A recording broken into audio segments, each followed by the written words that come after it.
នោះแล้วមានស្នេហាឆ្លុះគ្នាទៀតនោះម្យ៉ាងដែរអ្នកស៊ីងកងគួយមើលអ្នកមានគូឆ្លុះគ្នាបើមិនតែញ៉ានឹងអូនទេពួកយើងបាយគ្នាទៅអត់ខ្វល់បាយក៏បាយទៅអាចចំណានអាថោក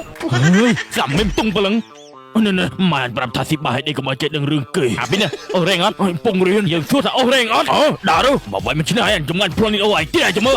អាពីនេះមកជួយអញផងអានោះលេងមកធីមតែហ្មងអាចចំណានអាថោកអីចាំមើល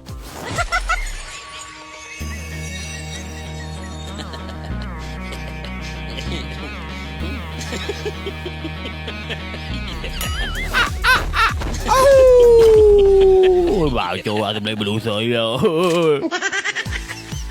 អាចចំណានអាចង្រៃចុះចាំមើលឯងអូជួយអញផងមើលពុំចាប់ដៃដែរនេះ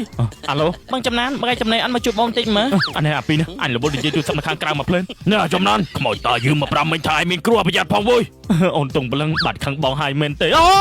យចំណានឆាប់សំដាប់មិញឲ្យមកយើងភ្លាមចាប់ទៅបងជួយពីកោឆាប់សំដាប់មកយើងមកមិនដឹងអីជួយផងចាលោកគ្រូខ្ញុំផ្ដាំថាវាយដែរនាំតែប្រឡាត់ចាណែដាក់កងវាយយកទៅងាប់តែហ្មងទៅសុំទោសផងលបងចំណានអាចចង្រៃយកងាប់តែឯង